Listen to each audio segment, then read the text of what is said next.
Hello बच्चों, फिर से आप सभी को एक एजुकेशन सेंटर में स्वागत है।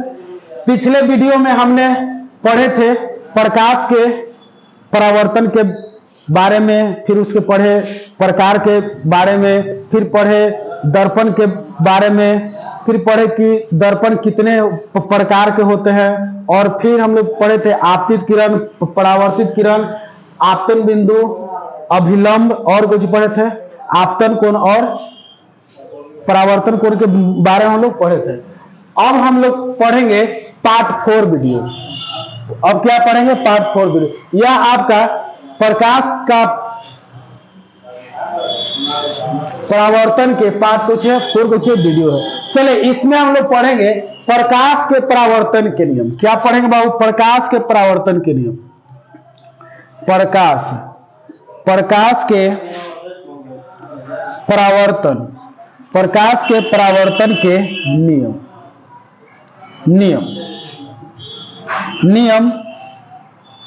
नियम कितने होते हैं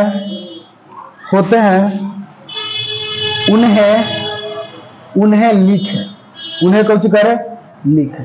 देखो था अब हम लोग पढ़े कौन सी? प्रकाश के परावर्तन के नियम पढ़ने जा रहे हैं। देखिए तो कहता है परावर्तन के बारे में हम लोग पढ़ चुके थे कि हम बताए थे कि जब प्रकाश की किरण किसी वस्तु की सतह से कुछ करता है, टकराता है, और टकराने के बाद उसी माध्यम में कुछ होता है, लौट जाता है। यानी कहता है कि जब प्रकाश की किरण किसी वस्तु की सतह पर पड़ता है और पड़ने के बाद उसी माध्यम में कुछ होता है, लौट जाता है जिस माध्यम से आ रहा था। तो प्रकाश की लौटने की घटना को हम क्या बोलते थे? प्रकाश क्या बोलते थे? परावर्तन। और इतना तक समझ गए थे। चलिए आगे हम पढ़ेंगे प्रकाश के परावर्तन के कुछ नियम। तो देखिए सबसे पहला बात कहता है कि प्रकाश के परावर्तन प्रकाश के परावर्तन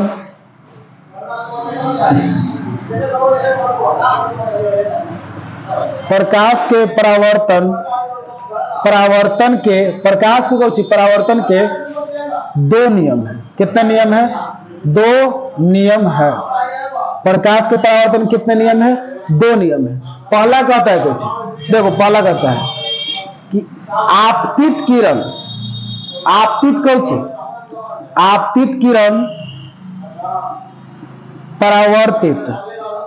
परावर्तित किरण कहता है आपतित किरण, परावर्तित किरण तथा आपतन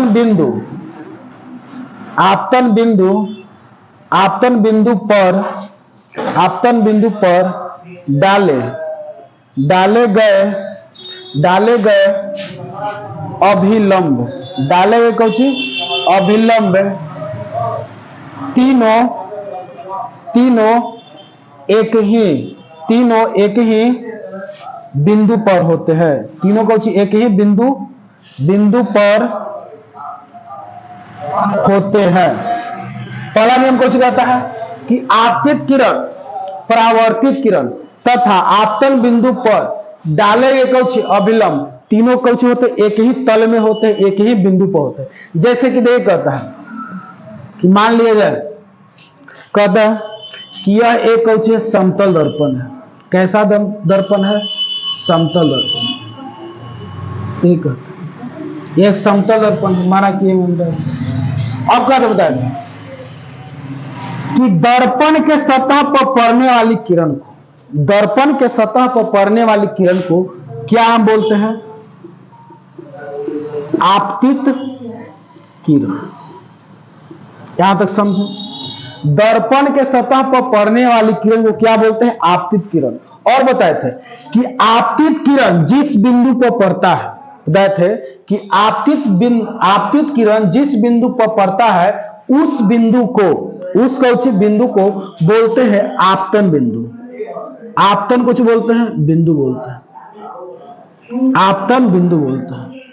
अब देखते हैं, यहां तक समझ गए। अब बताए थे, और हम बताए थे दर्पण से टकरा कर लौटने वाली किरण को, नहीं यहां पर कहता है कहता है कि दर्पण के सतह पर पड़ने वाली किरण को जो बोलते हैं आपतित किरण, और दर्पण के सतह से टकरा कर लौटने वाली किरण क्या बोलते हैं? परावर्तित किरण। परावर्तित कौन सी किरण हो गया। और देखो यहां पर कहते हैं, और फिर बताया था यह क्या था? आपतन बिंदु। हाँ, फिर बताया था कि आपतन बिंदु पर डाले गए कौन से? अभिलंब। आपतन बिंदु पर कौन बाबू डाले गए कौन से? अभिलंब। तीनों कौन से होते हैं? एक ही तल। कहता है कि आपतन बिंदु पर डाले गए लंब को हम क्या बोलते हैं? अभिलंब। क्या बोलते हैं? अभिलंब बोलते हैं। क्या बोलते हैं बाबू? अभिलंब बोलते हैं। तो कहता है कि आपतित किरण, परावर्तित किरण, आपतित किरण, परावर्तित किरण तथा आपतन बिंदु पर डाले गए कौन सी? अभिलंब। तीनों बताओ, 1 2 3 है, तीनों कहां होता है? एक ही बिंदु पर होता है। एक के बिंदु पर है कि नहीं? एक के बिंदु पर होता है, तो उसी को बोलते हैं प्रकाश के परावर्तन की कौन सी? फर्स्ट नियम। अब देखिए दूसरा कहता है, दूसरा कहता है कुछ, दूसरा कहता है कि आपतन, आपतन कोण, आपतन कोण परावर्तन, परावर्तन कोण, परावर्तन कोण के क्या होता है? बराबर होता है। क्या होता है? बराबर होता है। कहता है आपतन कोण परावर्तन कोण के क्या होता है? बराबर होता है। आपतन कोण परावर्तन कोण क्या होता है? बराबर होता है। यानी कहता है हम बताए थे कि आपतन कोण किसे कहते हैं? पिछले वीडियो में बताए थे कि आपतित किरण और अभिलंब, आपतित किरण और अभिलंब के बीच बने कोण को क्या बोलते हैं? आपतन कोण। यहां तक समझ में आ रही बातों को? अब बताए थे परावर्तित कौन सी किरण, तो बताए थे फिर बताया कुछ परावर्तन कौन सी कोण, तो बताए थे परावर्तित किरण और अभिलंब, परावर्तित किरण और कौन सी? अभिलंब के बीच बने कोण को क्या कहते हैं? परावर्तन कोण कहते हैं। यहां तक क्लियर है? कोई दिक्कत नहीं? दिक्कत तो फिर देखिए, फिर से देख लिए। प्रकाश के परावर्तन में कितने नियम है? 2 नियम है। पहला कहता है आपतित किरण, आपतित किरण, परावर्तित किरण तथा आपतन बिंदु पर डाले गए कौन सी? अभिलंब। तीनों कहां होता है? एक ही तल में होते, एक ही बिंदु में होते हैं। हो गया। फिर दूसरा कहता है आपतन कोण परावर्तन कोण क्या क्या होता है? बराबर होता है। यहां तक क्लियर है? तो ठीक है, यहां तक आप लोग नोट डाउन कीजिए। ठीक है, आप लोग इसको स्क्रीनशॉट ले लिए होंगे। चलिए, ये तो हम लोग पढ़ लिए प्रकाश के परावर्तन। ये बाबू देख लो, यह पूछता है बिहार बोर्ड में 2 नंबर के, एकदम VVI सवाल है। और ये कहता है कुछ प्रतिबिंब के बारे में पढ़िए। अब किसके बारे में पढ़ेंगे? प्रतिबिंब, प्रतिबिंब के बारे में। प्रतिबिंब के मतलब होता है कुछ इमेज, कुछ होता है इमेज। ये कहता है प्रतिबिंब के बारे में पढ़ा। कहता है प्रतिबिंब आखिर किससे कहते हैं? देखिए, मान लिया जाए कि हम लोग अपना चेहरे को किसमें देखते हैं? आईना में देखते हैं कि नहीं? आईना में देखते हैं। मान लिया जाए कि यहां पर कोई व्यक्ति है, यह कोई व्यक्ति है और यह अपना चेहरा को कहां देख रहा है? आईना में देख रहा है। आईना में देख रहा है कि नहीं? आईना में देखा। तो कहता है इस व्यक्ति का यह फिगर क्या कहलाएगा? प्रतिबिंब कहलाएगा। क्या कहलाएगा?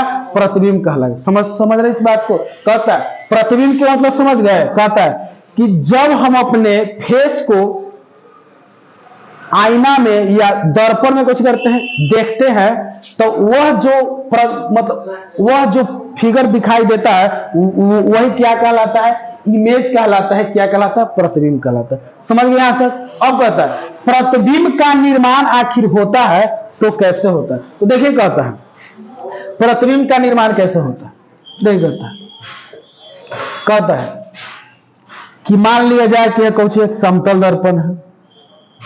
इस समतल दर्पण पढ़ाए हुए हैं हम कि समतल दर्पण किसे कहते हैं? तो जिस दर्पण का परावर्तक सतह कुछ होता है, समतल होता है, उसे क्या कहते हैं? समतल दर्पण। आज सतह किसे कहते हैं? परावर्तक सतह किसे कहते हैं? तो बताए थे कि जिस सतह पर कहता है कहता है कि जिस सतह पर प्रकाश की किरण पड़ता है उसे क्या बोलते हैं? परावर्तक सतह, यानी टकरा कर लौटता है उसे परावर्तक सतह।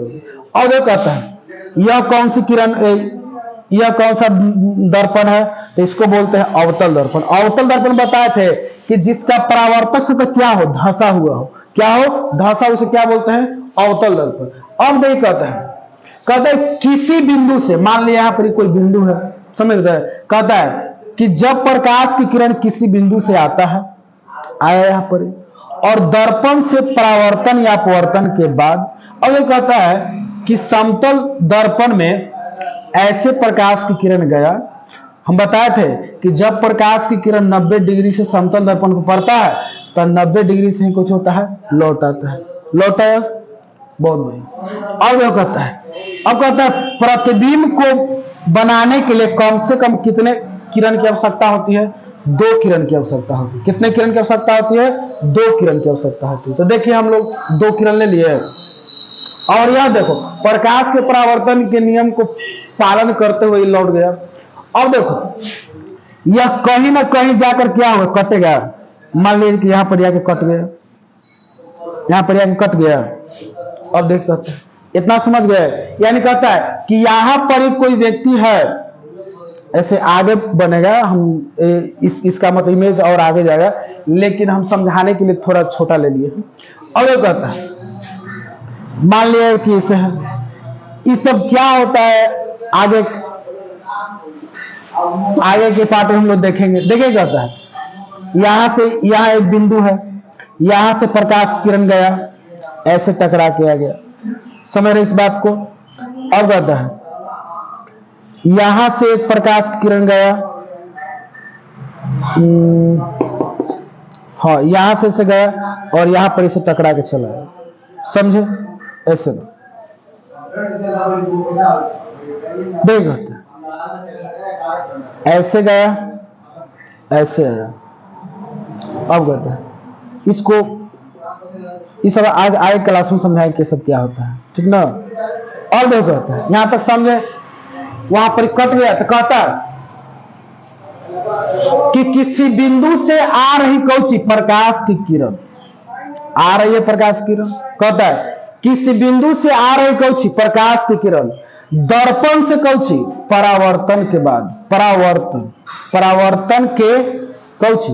बाद, परावर्तन के कौची? बाद। कहता है किसी बिंदु से आ रही प्रकाश की किरण दर्पण से परावर्तन के कौची? बाद। यहां से गया, टकरा के लौटा तो क्या होता है? परावर्तन होता है। परावर्तन के बाद जिस बिंदु पर कटता है, जिस बिंदु पर कुछ होता है, कटता है, यहां पर कटा, जिस बिंदु पर कटता है या कटता हुआ क्या होता है? प्रतीत होता है। यहां पर बताइए प्रतीत हो रहा है कि नहीं? प्रतीत के मतलब होता है मालूम चलना। प्रतीत के मतलब क्या होता है? मालूम चलना। तो देखिए यहां पर मालूम चल रहा है और यहां पर कटते हुए नजर आ रहा है। देखिए इस मालूम के मतलब होता है डॉट डॉट से यहां पे संकेत किए हुए हैं। कहता है किसी बिंदु से आ रही प्रकाश की किरण दर्पण से परावर्तन या अपवर्तन के बाद जिस बिंदु पर कटती है, जिस बिंदु पर कुछ होता है कटती है या कटता हुआ क्या होता है? प्रतीत होता है, उसी को हम क्या बोलते हैं? प्रतिबिंब बोलते हैं। उसी को हम क्या बोलते हैं? प्रतिबिंब बोलते हैं। यहां तक आप लोग समझे? कोई दिक्कत नहीं ना? अब देख कहता है, अब देखो प्रतिबिंब जो होते हैं ना बाबू, वह 2 प्रकार के होते हैं। कितने प्रकार के होता है? 2 प्रकार के। प्रतिबिंब कितने प्रकार के होते हैं? 2 प्रकार के। देखो पहला होता है वास्तविक कौची? वास्तविक प्रतिबिंब, वास्तविक कौची? प्रतिबिंब। और दूसरा होता है काल्पनिक, काल्पनिक कौची? प्रतिबिंब। देखो पहला क्या होता है? वास्तविक प्रतिबिंब। दूसरा क्या होता है? काल्पनिक प्रतिबिंब। तो देखिए यहां पर प्रतिबिंब के बारे में हम लोग समझ गए, किसी बिंदु से आ रही प्रकाश की किरण दर्पण से परावर्तन या अपवर्तन के बाद जिस बिंदु पर कटती है या करता हुआ क्या होता है? मालूम चलता है, प्रतीत होता है, उसी को हम क्या बोलते हैं? प्रतिबिंब बोलते हैं। और देखो प्रतिबिंब कितने प्रकार के? 2 प्रकार के। वास्तविक प्रतिबिंब है वो, काल्पनिक प्रतिबिंब। देखिए वास्तविक प्रतिबिंब किसे कहते हैं? तो कहता है कहेगा कि दर्पण से 2 परावर्तित किरणें, समझे यहां पर? देखो कहता है एगो ऐसे गया था, ऐसे ऐसे गया, इसी कहता है कि किसी कहता है कि दर्पण से दो परावर्तित किरण कब समझते हैं? कहता है कि दर्पण से कौची दो कौची परावर्तित परावर्तित कौची परावर्तित किरण जिस बिंदु पर जिस कौची बिंदु पर वास्तविक वास्तव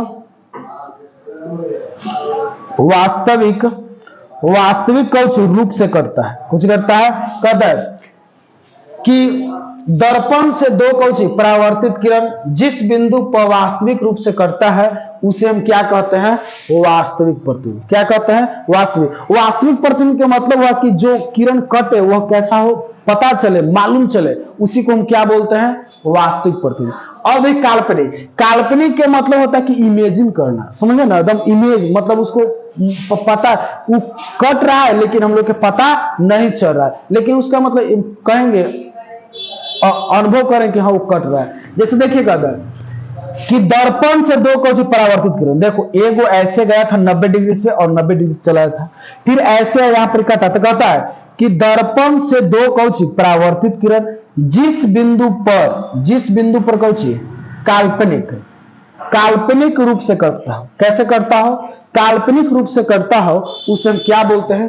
काल्पनिक प्रतिबिंब। देखिए यहां पर क्या हो रहा है, काल्पनिक रूप से कट रहा है कि नहीं? प्रतीत हो रहा है। प्रतीत के मतलब क्या हुआ? काल्पनिक रूप से कट रहा है, समझे ना। तो वही कहता है कि दर्पण से दो कौची परावर्तित किरण जिस बिंदु पर काल्पनिक रूप से कटता है उसे हम क्या बोलते हैं? काल्पनिक प्रतिबिंब। जैसे कि आप लोग, जैसे कि मान लिया जाए कि आप कहीं जा रहे हैं, सबको जाता है, हम भी जाते हैं। अब कहते हैं कि जा रहा है और रास्ता में आप लोग को 500 के 4 नोट गिरा हुआ, मिल गया, तो वह मिला दिन में, समझे ना, तो वह कुछ हो गया, वास्तविक हो गया कि वास्तविक रूप से हमको मिला ना। और फिर गए आप घर में, रात में एकदम पूरा एकदम सपना देख रहे, एकदम गहरा नींद में सपना देख रहे, और आपको एक पेटी कुछ मिला, पैसा मिला, एक पेटी एकदम पैसा, उसको आप कुछ कर लिए, ले लिए ना। आज जब सुबह उठे तो देखे कि यार कुछ नहीं, तो क्या है? काल्पनिक चीज हो गया, काल्पनिक। तो उसी तरह से क्या होता है? प्रतिबिंब भी होता है। देखो तो एगो वास्तविक प्रतिबिंब, काल्पनिक प्रतिबिंब, यानी एगो पता चलता है, एगो पता नहीं चलता है। समझ गए? कोई दिक्कत नहीं ना? तो ठीक है, इसका डिफिनेशन हम लिखते हैं। हो गया। देखो यहां से कहता है कि हम लोग अभी क्या पढ़े? प्रतिबिंब के बारे में। प्रतिबिंब कितने प्रकार के होते हैं? 2 प्रकार के, वास्तविक प्रतिबिंब और काल्पनिक प्रतिबिंब। देखो वास्तविक प्रतिबिंब किसे कहते हैं? कहता है कि दर्पण से दो परावर्तित किरण जिस बिंदु पर वास्तविक रूप से करता है उसे वास्तविक प्रतिबिंब। काल्पनिक प्रतिबिंब दर्पण से दो परावर्तित किरण जिस बिंदु पर काल्पनिक रूप से करता है, काल्पनिक प्रतिबिंब कहते हैं। हो गया? तो ठीक है, इसका स्क्रीनशॉट लीजिए आप लोग। चलिए ठीक है, चलो वीडियो पॉज करो। तो देखिए हम लोग कौची पढ़े थे? वास्तविक प्रतिबिंब और काल्पनिक प्रतिबिंब के बारे में पढ़े।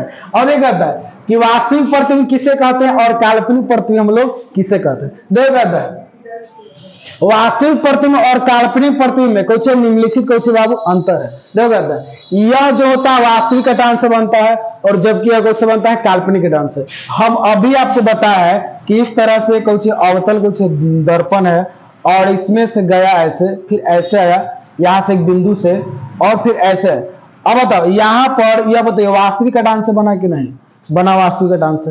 अब कहता है जबकि यह कैसे बनता है? काल्पनिक कटान से। काल्पनिक कटान के मतलब कि देखो यह एक समतल दर्पण है, दर्पण ऐसे गया और प्रकाश किरण इसी पर है, फिर यहां से ऐसे गया, फिर ऐसे है। अब बताओ इधर ऐसे गया, फिर इधर बताओ यह कैसे कटान से बनता है? काल्पनिक कटान से। और यह कैसे कटान से बनता है? वास्तविक कटान से। अब कहता है इसे हम लोग पर्दे पर प्राप्त कर सकते हैं। पर्दे का मतलब होता है कि जो हॉल में मूवी चलता है ना, तो वह कैसा प्रतिबिंब होता है? वास्तविक प्रतिबिंब होता है। तो कहता है कि इसे पर्दे पर प्राप्त कर सकते हैं, लेकिन काल्पनिक प्रतिबिंब को हम लोग पर्दा पर प्राप्त नहीं कर सकते हैं। अब कहता है यह दर्पण के कहां बनता है? आगे। जैसे कि देख लो यह कौची है, दर्पण है, तो कहता है कि वास्तविक प्रतिबिंब देखो तो कहाँ बना, दर्पण के आगे बना है। और कहता है कि यह दर्पण कहाँ बनता है, पीछे। तो यह एक समतल दर्पण है।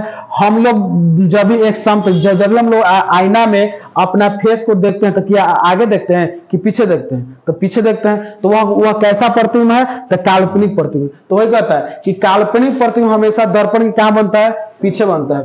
फिर कहता है यह वस्तु के तुलना में क्या होता है, उल्टा होता है। कहता है ना कि अगर वस्तु अगर कौची है, सीधा है, वस्तु कौची है, सीधा है, तो वास्तविक प्रतिबिंब हमेशा कैसा रहता है, उल्टा रहता है। कैसा रहता है, उल्टा।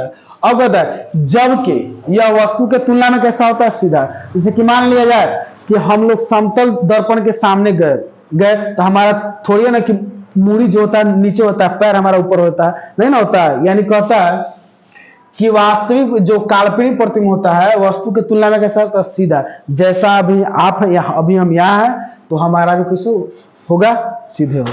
तो कहता है कुछ, अब कहता है कि इसे फोटोग्राफी किया जा सकता है, लेकिन इसे फोटोग्राफी नहीं किया जा सकता। कहते हैं कि वास्तविक प्रतिबिंब को फोटोग्राफी किया जा सकता है और इसे फोटोग्राफी नहीं किया जा सकता। हम लोग ने पढ़े वास्तविक प्रतिबिंब और काल्पनिक प्रतिबिंब में क्या पढ़े, अंतर पढ़े। अब देखिए कहता है विपरिवर्तन और कहता है प्रतिबिंब के पढ़ेंगे कुछ विपरिवर्तन। अब क्या पढ़ेंगे हम लोग, प्रतिबिंब के विपरिवर्तन और क्या पढ़ेंगे, विपरिवर्तन और पार्श्व विपरिवर्तन के बारे में देखो। कहता है कि प्रतिबिंब के या प्रतिबिंब का विपरिवर्तन और पार्श्व विपरिवर्तन क्या है। अब एक कहता है विपरिवर्तन, देखिए सबसे पहले देखिए विपरिवर्तन देखो विपरिवर्तन का मतलब क्या होता है। जैसे कि मान लिया जाए कि आप कभी नहर या तालाब के किनारे गए, देखिए जैसे कि मान लिया जाए कि यह कौची है, तालाब है, ये तालाब है। सब कोई कभी ना कभी एक बार नहर या तालाब के पास गए होंगे। हम तो हमेशा जाते रहते थे बचपन में। अब देखो नहाने के लिए, देखो आजकल के जो मौसम है, तो सावन जो होता है ना मौसम, उस टाइम देखो यहाँ भी रहता है, मजा आता है नहाने में। और लेकिन हाँ तनी से पानी में नहीं, जो डूबा हुआ पानी रहता था उसमें मजा आता है।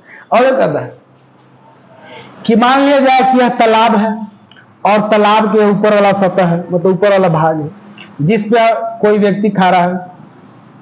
मान लिया जाए कि कोई व्यक्ति है, ये खा रहा है। अब जब यह खा रहा है तो यह जब देखे कुछ तालाब के नीचे ऐसे ई तो हम उल्टा हो गए, तो देखता है ना, तो कहता है ऐसे वो जब देखेगा तो उसका प्रतिबिंब कुछ ऐसे नजर आएगा, ऐसे नजर आएगा, उसका प्रतिबिंब कुछ ऐसे नजर आएगा। यानी कहता है कि जब किसी व्यक्ति या वस्तु का प्रतिबिंब ऊपर वाले भाग का ऊपर वाले कौची भाग के कौची प्रतिबिंब नीचे की ओर बनता हो। कहां बनता हो, नीचे, समझे, नीचे वाला। कहता है कि जब किसी वस्तु का ऊपर वाले भाग का प्रतिबिंब नीचे बनता हो और नीचे वाले भाग का प्रतिबिंब कैसा बनता हो, और नीचे वाला भाग का प्रतिबिंब ऊपर बनता हो, तब इस तरह के परिवर्तन को हम क्या बोलते हैं, विपरिवर्तन। तो कहता है तो जब इस तरह के बनता है कौची प्रतिबिंब, और जो इसमें होता है कुछ बदलाव जो होता है परिवर्तन, उसको हम क्या बोलते हैं, विकौची परिवर्तन। क्लियर है। आना तो देखिए यहाँ पर कोई शीशा है और शीशा के चाहे कांच है, और देखो उसके ऊपर अगर आप खा रहेगा तो आपका नीचे वो ऐसा प्रतिबिंब बना देगा, ऐसा बना देगा, ऐसा कुछ बना देगा प्रतिबिंब। आदमी ऐसा नहीं होता है जी, ना ऐसा नहीं होता है, अच्छा खासा होता है शरीर की। हाँ तो कहता है कुछ समझ गए। तो कहता है कि जब किसी व्यक्ति या वस्तु का ऊपर वाला भाग का प्रतिबिंब नीचे बनता हो और नीचे वाला भाग का प्रतिबिंब ऊपर बनता हो, तो इस तरह के परिवर्तन को हम क्या बोलते हैं? विपरिवर्तन। अब देखिए कहता है कुछ दूसरा कुछ है पार्श्व विपरिवर्तन। पार्श्व विपरिवर्तन देखा है कि पार्श्व विपरिवर्तन किसे कहते हैं, समझे? देखो पार्श्व विपरिवर्तन इसे कि मान लिया जाए कि हमेशा आप कुछ समतल दर्पण के सामने जाते हैं अपने फेस को देखने के लिए, तो कहता है कुछ कि मान लिया जाए कि यह एक समतल दर्पण है। समतल दर्पण है ना, कोई दिक्कत नहीं। अब कहता है यहां पर ये कोई व्यक्ति खड़ा हुआ, देखिए जादू कैसे होता है, जादू देखिए। अब तो बताइए इसका प्रतिबिंब इसमें बनेगा, अब कौस बनेगा, बना। तो कहता कि जब किसी वस्तु का दाएं वाले भाग का प्रतिबिंब,